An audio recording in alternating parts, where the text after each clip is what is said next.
one of the interesting aspects of conducting penetration testing professionally is that we have to become comfortable and, in some cases, experts at social engineering. Even if we never met someone face to face, there's still some social engineering that occurs when we do our attacks technically over the network. A lot of times we want to make sure that we're not caught by system administrators nor by the network engineers. So we might disguise who we are. We try to hide our identity among other people. We try to mask exactly what we're trying to do by going slow, trying to avoid intrusion detection systems. So there is some social engineering that occurs. It's really us against the mindset of these engineers that we're having to go through in order to extract information against our targets. So social engineering is still a critical component. Uh, it's a little bit different than the technical side in that we have to interact oftentimes with individuals or at least understand their mental predispositions. There has been some attempts to try to create a framework for social engineering, and this is actually one of the websites that does so, social-engineer.org. The site itself has a framework that isn't entirely fleshed out yet. There's still some serious gaps in it, but at least it's a decent start in trying to identify how to social engineer somebody. And I'm going to take a look at a couple points here. What they break down on their website is they talk about the different types of social engineers. Some of them are legit hackers, pen testers. Some of them are actual malicious in their intent, scam artists, thieves, things like that. So there is a mishmash of different objectives or personalities behind the social engineers. It discussed some typical attacks as to why that occur during a social engineering attack. Who you might target would be customer service, tech support, delivery individuals, and then they give some examples. They also break down some of the information gathering steps, dumpster diving and things like that, eliciting information from individuals, how to conduct pretexting attacks, some of the psychological principles that are important to understand if you're going to be successful. And we're actually going to talk about that, but not from the angle that this site does, but we're going to actually look at it from a larger historical perspective. Influencing others is a key component as well. And then they give you some social engineering tools. Again, this site is a good start. At least somebody has tried to put together something. But it isn't really a good source to develop or hone your social engineering skills. So the question that came up to my mind a long time ago was, well, who does social engineering for real, full time, and whose success rate has to be good enough in order to, for their mission? And the group that came to mind immediately was the United States military. They have to conduct information gathering. They call it human intelligence or HUMINT. They have to conduct that in order to effectively improve the chances of meeting their particular military mission. So let us shift over.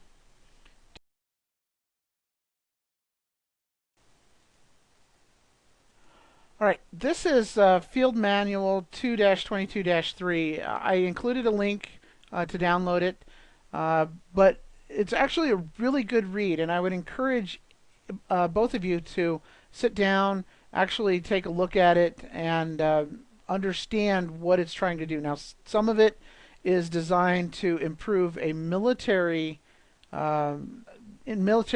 understanding of the battlefield.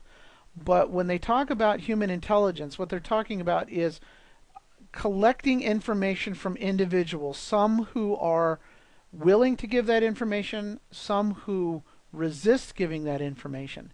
and being able to recognize what you're dealing with. Now, if you think about it from a military perspective, especially in a time of war, the sides that the differences between the two people, one who wants to give out the information and one who does not want to give out the information, is actually pretty vast, because some people get very concerned about, if I give out this information, will somebody else come and kill me for that? So it really is a tough uh, job to perform human intelligence in a hostile environment, or at least one that is a hostile environment has been perceived by the people you're targeting. So this manual discusses and breaks down very well how to conduct human intelligence and how to conduct interrogations of individuals. And I'm not just talking about in a room with a single light pointing in their face, but how to gather intelligence from individuals in a way that they don't understand that they're giving up information and that information is being collected. Okay, so again, this is a really good manual to read. It will definitely translate into pen testing, which is a lot less intense than in a military campaign or an environment where there is threat or hostile situations. So some of the traits of a human collector is broken down in this manual, and I want to talk about them a little bit in greater detail. This is what you need to be in order to be effective in your social engineering. And again, whether you're dealing with a network environment or you're dealing with individuals. But the first one they talk about is alertness. What needs to happen from a pen tester's perspective, especially one who's doing physical penetration testing, is they need to gather the information beforehand, and then when they go into the situation, identify any changes based on your previous information. One particular incident comes to mind where the pen testers needed to do an attack against a facility, see if they could get in, and all of their previous intelligence had indicated some of the soft spots on that facility, including where the smokers hung out, the ability to get in possibly that way, what goes on during the day, what the time shifts are between the workers. And they approached the facility with that expectation that things would be the same, but it was not. Things were much tighter. People were not hanging out smoking. The situation had changed. Because of their alertness to what was expected and then how things had changed, they were able to abort the attempt and try again later. The reason that the change had occurred actually is because there was some upper management that had flown into town. People were more concerned about looking busy. They were also, I think, undergoing an audit. So there was a different mindset that had occurred. And because of the alertness and the recognition that things had changed, they did not push it. They did not make the mistake of going in under heightened circumstances. Another trait is patience and tact. When we're talking about penetration testing, oftentimes we're given a deadline on how fast we need to do things. That sometimes flies counter to our need to be patient. One of the best examples when we're dealing with patience deals in a global environment. There's been a lot of rumors going around where countries have 0 days that they just have not used until they're needed. There's been some speculation about China holding a whole bunch of them. I'm sure the United States has definitely thought about it, if not actually doing it as well. There was an incident where Russia had to go into, I believe it was Georgia. I may be wrong, but there was a huge attack against the country across the network that just basically crippled that country momentarily for a week or two, while the tanks rolled in to secure the safety of certain native Russians in that country. That was a very good demonstration of the patience needed to find out the vulnerabilities and not act on them until the right time. When we're talking about credibility in a penetration tester, when we go into a facility, there's a mindset that has to be in place from the pen testers in that they belong there. They have to mentally believe that they belong there so that other people will perceive that responsibility to be in that area. Uh, it's a lie. I mean, it obviously is a method of infiltrating a facility without without actually having the right credentials. But if people perceive that you're supposed to be there, or that you have the credibility, that you can drop the right names, that your story seems legitimate as to why you're there and what you're supposed to do, then the credibility will definitely be a contributing factor to effectively penetrating into or social engineering a person to letting them give you additional information or access information that you're not supposed to have.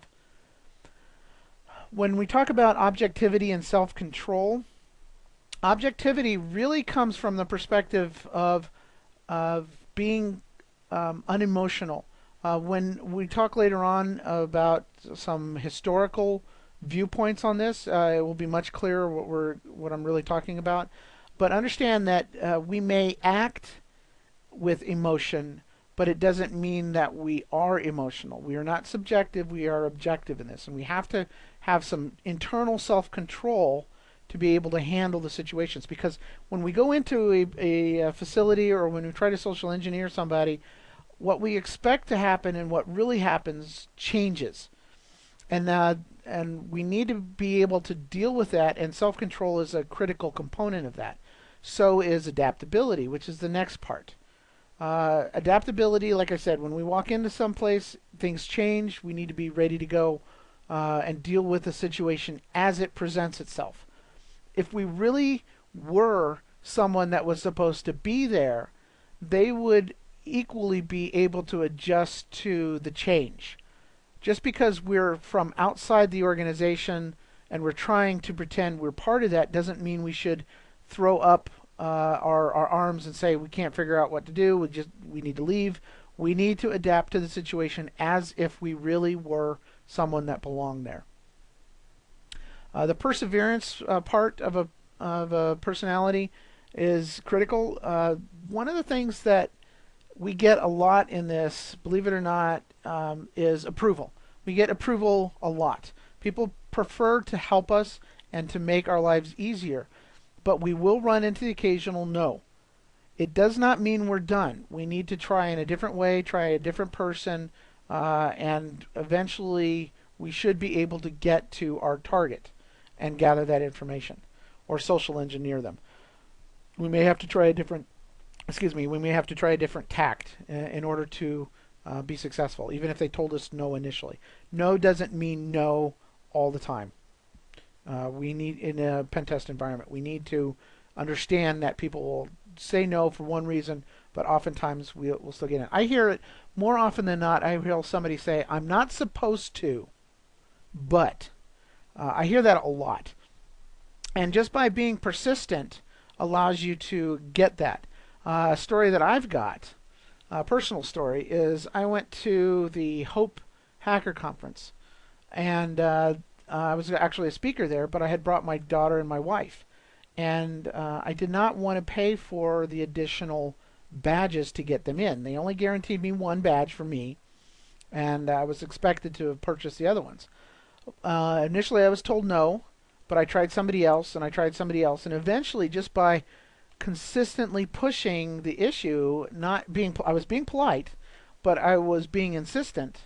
I eventually persevered and got the additional badges. Again, they're not supposed to, but they did anyway. So perseverance is definitely something that is critical to being successful. When we're talking about appearance and demeanor, we're talking you got to dress the part, you got to act the part. You got to be that individual. So if you're walking in as a manager or as an auditor or as a delivery person or as a janitor, you have to appear as that person, and you have to have that demeanor as well. You have to play that role. This is actually a difficult thing to do unless you practice it, and I'll talk about that again later. But if you don't pull off the appearance and you don't have the right demeanor, people will start becoming suspicious. And then initiative. Uh, when you get into a facility or you start talking to an individual, you need to have a game plan on how you're going to approach them, what you're going to say, and what your objectives are. We'll talk about objectives here very briefly in a minute. But if you don't have that set up, that game plan, when you get in there, things get a little dicey. You approach the individual and you give them your initial hello, how you doing, then they have an expectation that once that's done, that you have some sort of reason to be there, some job. So you need to be able to take the initiative and direct that person to do what you want them to do. One caution I would say is that when you take the initiative, it does not mean that you directly tell them what to do. Oftentimes, they will give you additional information to act upon. The situation that I remember actually happened, it was considered a crime not too long ago, a couple weeks ago, is somebody went to a convenience store and either lost their purse or dropped an envelope. I think it was an envelope now I think about it, that had some money in it. There was like $300 in there. They called the store and said, "Hey, I dropped money. Can you give it to me? I'm going to be there shortly." And they said, "Sure, no problem." And then what happened was somebody else showed up, and from what I can tell, the person behind the counter said, "Oh, are you so and so?" And the person probably just said, "Yeah."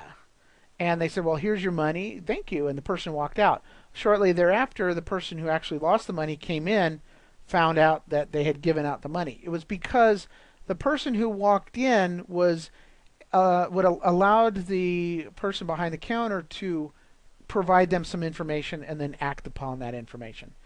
So initiative is great, but also be flexible enough to allow the other person to give you some additional information to act upon. Okay, questions on that? Does anybody have any thoughts, questions, or comments? Okay.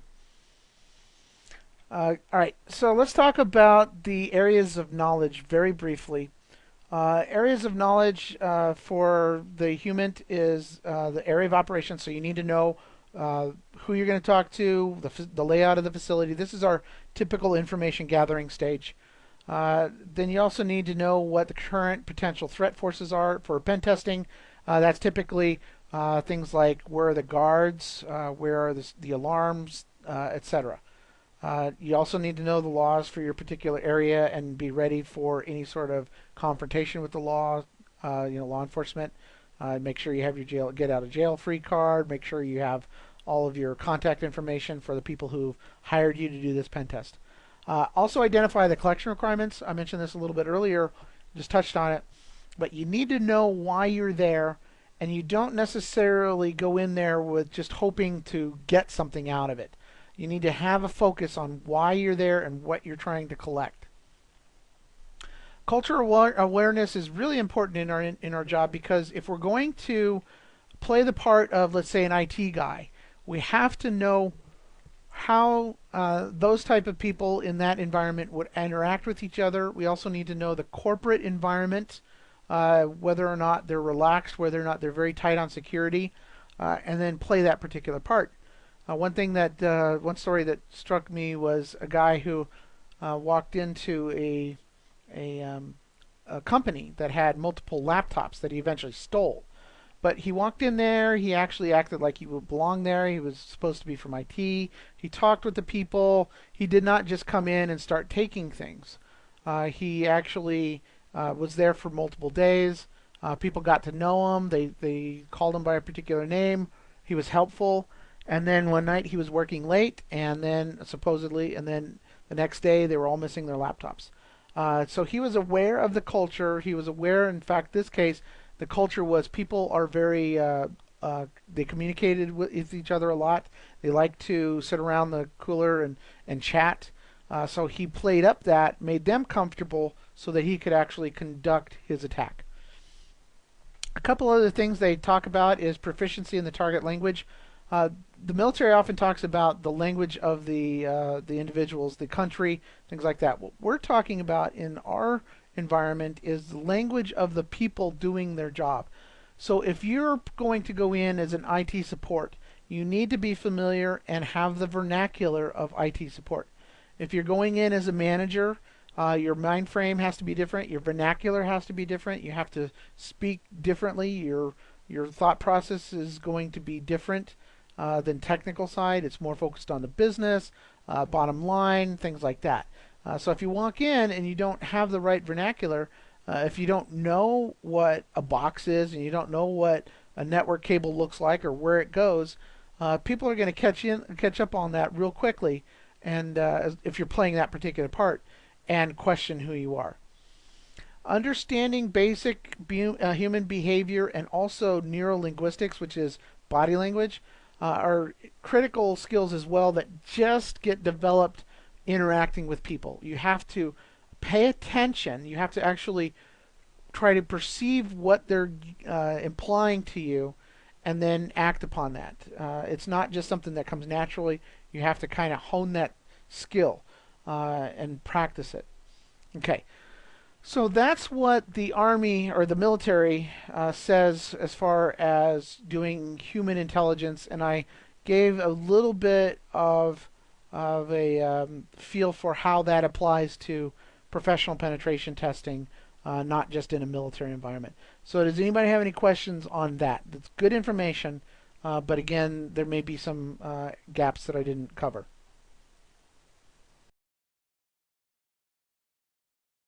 All right. What we're going to talk about on the slides is ninja hacking. I wrote a book on ninja hacking, and what what I discussed in there were different ways to conduct an attack against organizations and individuals that were unorthodox or unconventional. Uh, One of the things that I did in that book is discuss the way that ancient Japan identified individuals as far as personality traits, and then how to manipulate those individuals accordingly. So we're going to talk about that. And one of the first things that we need to talk about are the different elements that were perceived. In Western societies, we saw four elements: earth, wind, fire, and water. Over in the Orient, there's an additional one called void. And we're going to talk about each one of those. But they believe that you could apply those different elements to individuals as well, and different circumstances. So we're going to go over each of those, and this is actually, I've been using this more and more, and I find it a lot easier to try to classify individuals using these different elements and then identify how to respond to them accordingly. So the first element I want to talk about is earth. They say that an individual who demonstrates predominantly this particular element has a stable emotional environment, personality-wise. Now, before I get too far into it, people can shift from one to the other depending on their environment. For example, if I'm in my home, I may be more fire. I may feel that I'm in power. This is my domain. I'm in charge here. This is my things. I'm not going to allow strangers to come in. Things like that. A little bit more aggressiveness to defend what I have and what I consider my property. If I go to, let's say, a hospital, and I may allow someone else to have that authority, I may be more water. My feelings might fluctuate. I might react more emotionally depending on the circumstances. And you should recognize what that individual is in that particular environment. But people tend to gravitate towards jobs that allow them to demonstrate their particular element. And that's the best way to say it. So for example, earth, stable emotional environment, difficult to upset, resistance to change. A lot of times you can see this in individuals who are working in IT departments and things like that. People who have that type of personality tend to gravitate towards those particular types of jobs. People who demonstrate a water element often have a shifting in an emotional environment, personality. Uh, they will react emotionally to change, sometimes positive, sometimes negative. But their feelings will fluctuate a lot more rapidly than a lot of the other a lot of the other elements. People who demonstrate the fire element are usually managers. You'll see them that there's a feeling of power, a feeling of control of the environment. You can also see firefighters, the same kind of a deal, that they're trying to take control of the situation. Police officers, things like that. Uh, but they have a very strong emotion when they're involved. They feel things very deeply and very thoroughly. The other elements include wind and void. People who demonstrate wind elements manifest intelligence and love, or intellect and love. They display wisdom and benevolence, and they're conscientious and conscious of human interaction. They focus on that predominantly over other technical situations or elements in the environment. And then void, this is really where we need to be as pen testers. They consider void the source of creativity. People who demonstrate void can direct their energies to display any of the other elements. This is an actor's position. This is where we sit as pen testers. We will provide different elements, perceived elements, to the people we're doing conducting social engineering attacks against, in order to solicit different reactions. That said, we talked about the 5 different elements. I want to go back, and this is where the participation comes in. I want you guys to think of famous people, live or dead, it doesn't matter, who fit these different molds. All right, so I'm going to let somebody volunteer. Can anybody think of personality or person who has demonstrated the earth element? Abraham Lincoln is definitely a good choice. Uh, he was very. I mean, that was a very uh, emotionally charged times, and he was able to think fairly clearly on how to approach the circumstances. Absolutely fantastic. Any ideas who might demonstrate water?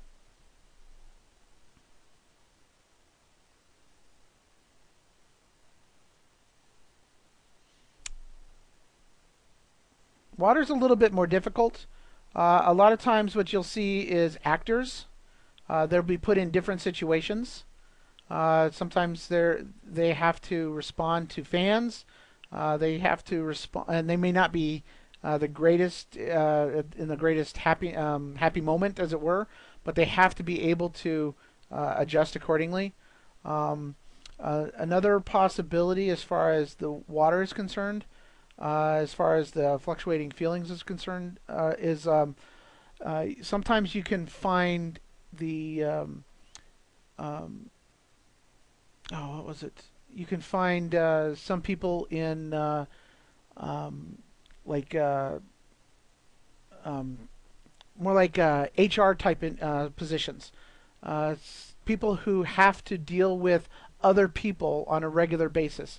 So uh, people who do public opinion polls, people who speak to the public. A lot of times a social worker would definitely be a good example. And people who gives yeah, social worker has to absolutely deal with the emotions at the time and react accordingly. I was about to lead into people who give public speeches. They oftentimes have to gauge the public and determine what they're feeling and then react accordingly. I was going to say sometimes politicians fall into this. Uh, One example was already given was President of the United States Obama. Some people felt that he was considered water as well because he had some earth elements, but he was also able to persuade people, gauge their reactions, and change his speech and the flow accordingly. All right. Any ideas on who demonstrates fire elements? There you go. Hitler would be a good example. Uh, there's a lot of aggressiveness. A lot of people in other countries felt that aggressiveness and backed off as a result. I mean, there was a lot of takeovers of different territories, and nobody did anything because of that aggressiveness and his feeling of control and environment. Very good. Wind.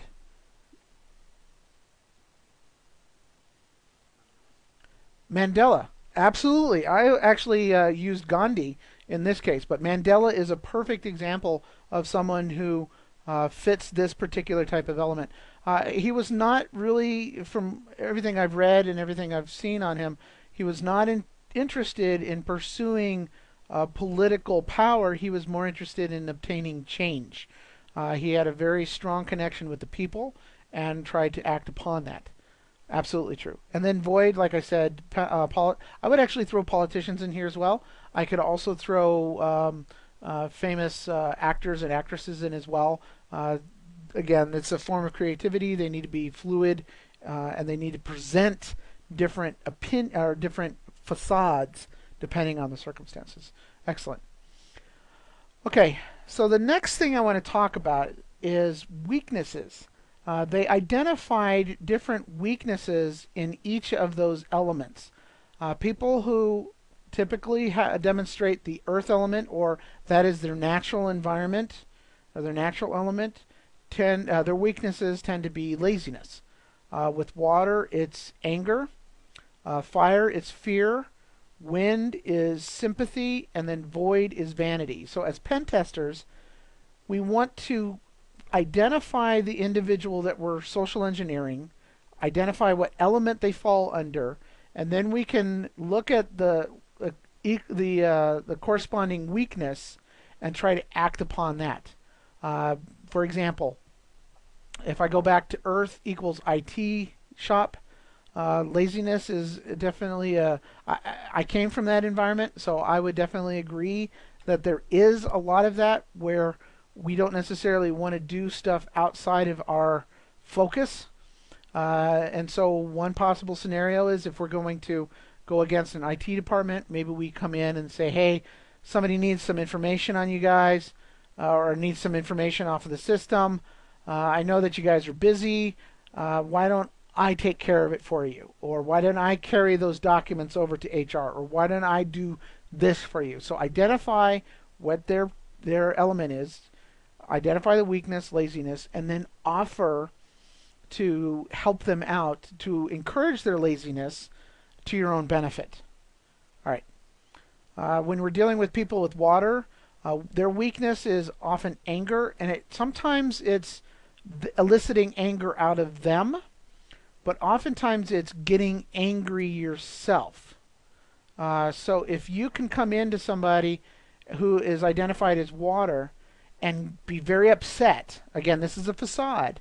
We're void. We need to provide whatever element we need to at that particular time. So if we come in with fire and anger, they may back down and give us information in order to placate us so that they don't have to deal with that angry situation.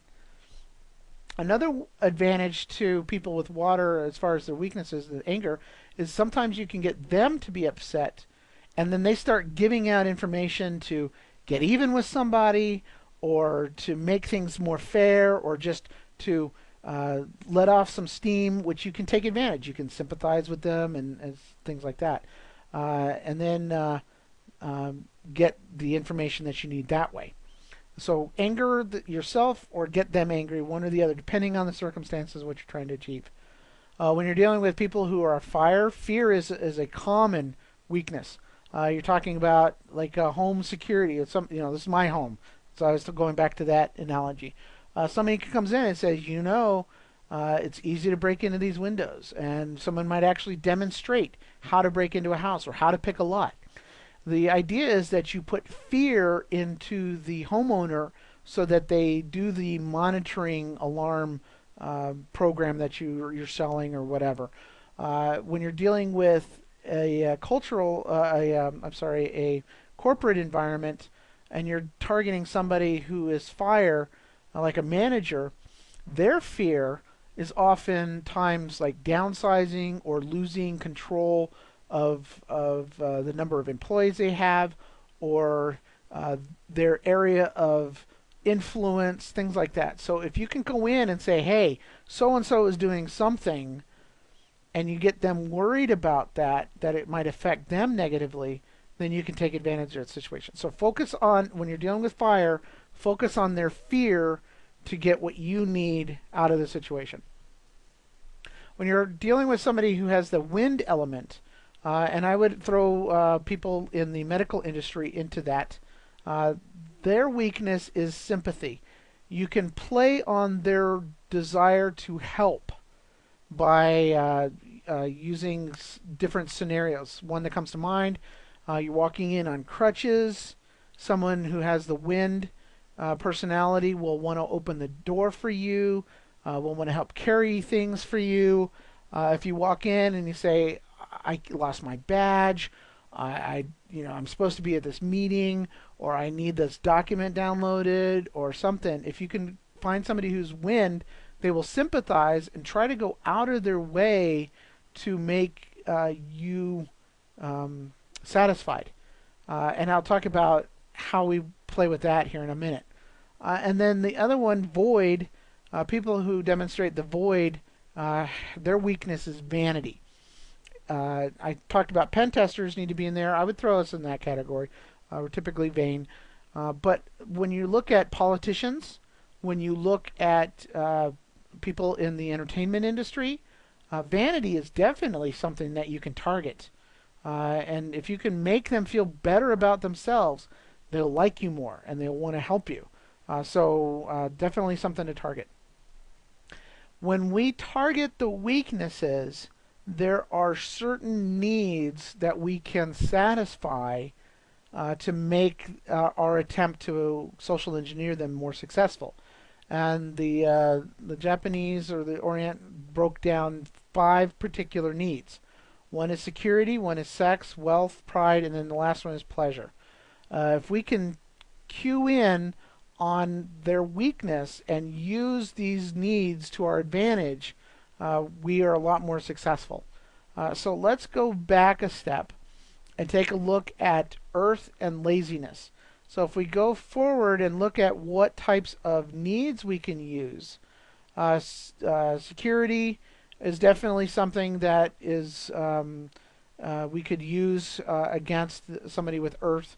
If we don't worry about it, I got it taken care of. You don't need to have to deal with this problem. Then they're feeling secure in their situation. They're not feeling like they're pressured to do anything that they don't want to do. Also, the pleasure component of that would be that they don't have to. They get to do whatever they want to do. They're left alone.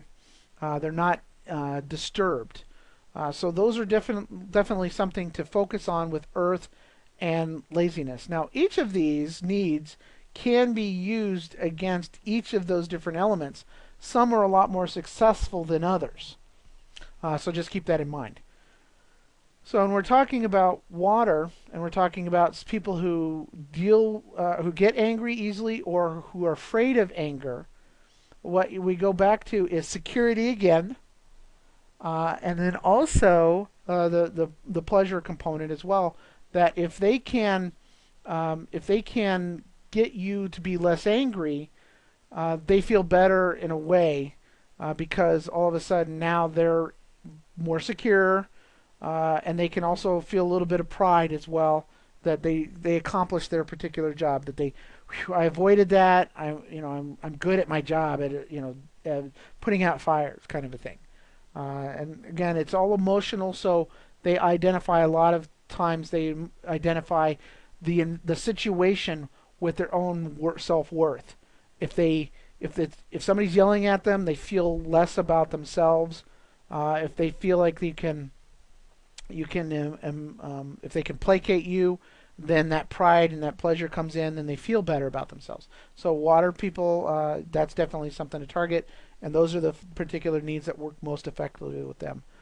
And when we're dealing with fire and fear, fire personalities have a couple different interesting things.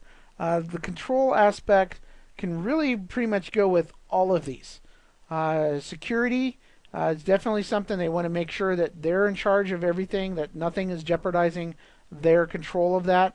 As far as the sex component is concerned, uh, there is focusing on their ego and their ability to feel better about themselves.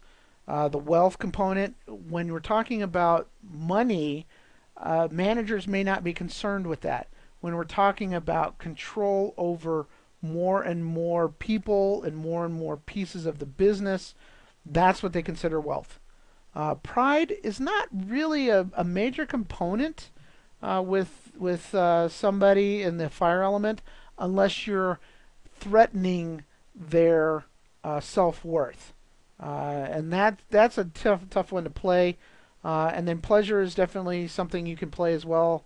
When you're talking about pleasure, you're talking about giving them more control. That's something that they definitely crave.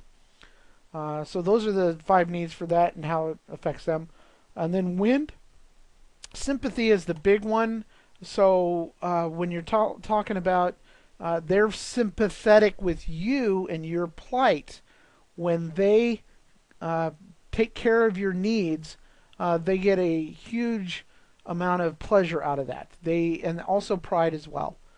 So those are definitely the stronger points as far as the wind element and the needs. Again, is pride and pleasure. Wealth, security, and sex, not necessarily so, but definitely don't discard them simply because they're mostly interested in sympathy. Then void. Let's talk about void. Vanity. If we look at our list, every single one of those fits in there. You can deal with their security, whether they, you can their vanity. Oh, you're a great person. You're totally in charge. You got everything under control. You name it. Every single one of these. The pride, the fact the job well done, the pleasure, being in control of a nation or in control of a department is definitely something you can take advantage of. So you'll identify, if you can identify an individual as a void, you work on their vanity, make them feel better about themselves using one of the 5 needs, and then they're more prone to actually help you out as well. All right. Any questions about that? It's not a complex topic, but it's actually something that needs to be practiced. In order to be effective in our social engineering skills, we have to identify the personality types. I don't care if you use these or not, but you have to identify the personality types, and then what makes those people tick, what allows you to extract information from them. I think this is a good, very basic way of understanding people, and it can be applied very well. Now, something else I want to say is that it is very difficult for most people to do social engineering because there is an element of lying involved. We have to lie to be able to get the information from them. I'm not saying we're doing it to be malicious, but we have to be able to lie and lie effectively in order to do a good job for our clients. Because if we don't do it, then someone who does have malicious intent will come along and extract the same information and take advantage of it for their own personal gain. It makes much more sense to learn how to be a liar, how to act nefarious, or at least go in with nefarious intentions. You just don't necessarily act upon them when you're done with your pen test. That way we can ensure that our clients are more secure. All right. That said, well, let's talk about the assignment for the rest of the week. What I want you to do is I want you to social engineer somebody and obtain information from them that you should not have. I'm going to give you a couple examples, but because I give you the examples, you cannot use them. You're going to have to come up with your own. One example would be to go into a place like Walmart, mess up your barcode on your product, and try to scan an item through that self-serve aisle.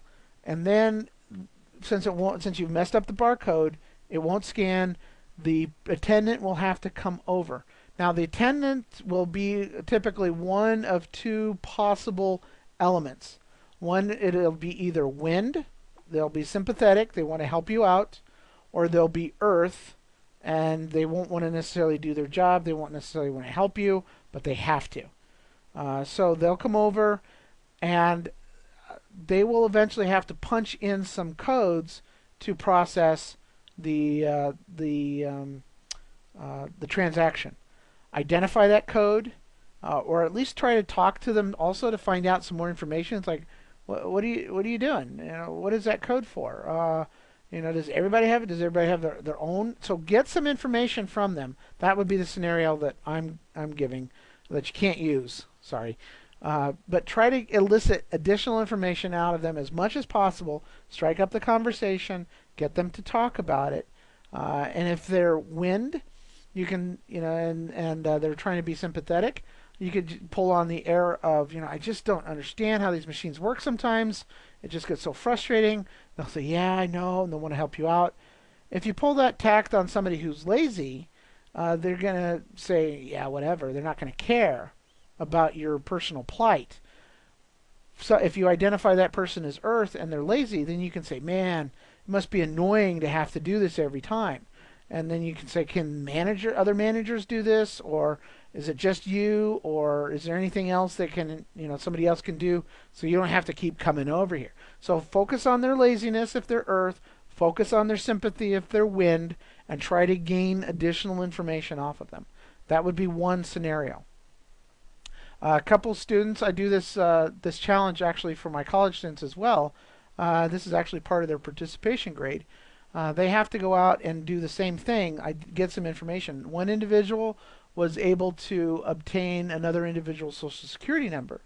Another person was able to gain the username and password. They played on the Sympathy card. They said, man, I can't log on. I can't tell if it's the system that's locked up or if it's just I'm using the wrong password. I'm using the right one. Can you give me your username and password so I can try it and see if I'm able to log on with that? And then we know it's the system. Yeah, and so the guy just gave it to him. Gave the username and password. Boom. That was the win sympathy thing. You need to identify the individual and find out what their weakness is so you can gather additional information by using their weaknesses. So any questions on your assignment? Okay. All right. When you finish, please post it up onto the forum. You don't actually have to give the sensitive information. Just explain what you did and how you were able to obtain it and the circumstances around it. And then, like I said, post it up on the forum. I'm going to be very curious to see what everybody has to say or what they've actually done over the week.